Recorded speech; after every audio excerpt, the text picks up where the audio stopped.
to take your photos because you will block the captain's view. Please, once you've taken your picture, sit straight back down again. HMS Belfast is now a floating museum. She was going to be sold for scrap, but she was bought by the Imperial War Museum instead, so she's been moored here since the 70s. And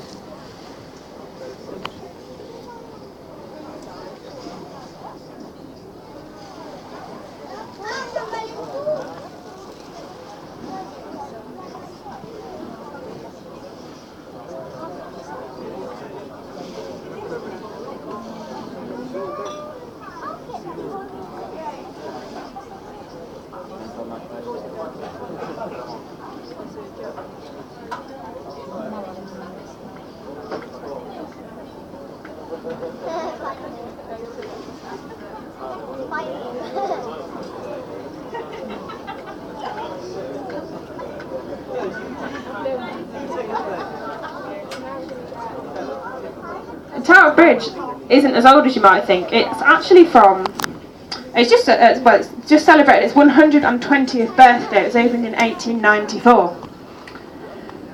She was made to look a little bit older,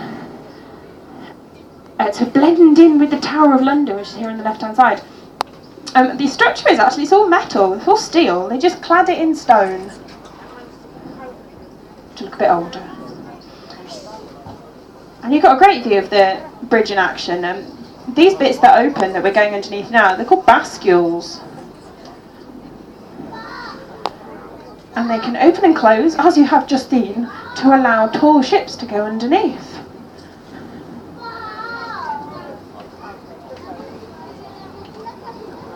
Only takes 90 seconds for them to open and 90 seconds back down again. Very efficient. One of the only times it's never worked was on its opening day. It didn't open properly. But they had to open. They had to build a bridge like this to allow ships to, because this part of the river was once the busiest port in London. It's called the Pool of London, this part of the river, back down to London Bridge. And it was full of ships. It was once the busiest port in the world. And the ships were coming to London from all around the world with their cargoes, and they unload into big warehouses. Like we've got a lovely example on the right hand side of an old warehouse. And they could be here for a while. They unloaded all of their cargoes, and it was said the river could be so busy you could cross from one side to the other just by jumping from ship to ship. But of course you can see this bit of the river is not a busy port anymore. After the Second World War, big ships weren't coming down here. There's big docks further east down the river, big container ships, and of course more was going on planes. So after the Second World War, and by the 70s, these warehouses were really empty. And in the 80s, some property developers started turning them into what they are now. They're very nice apartments.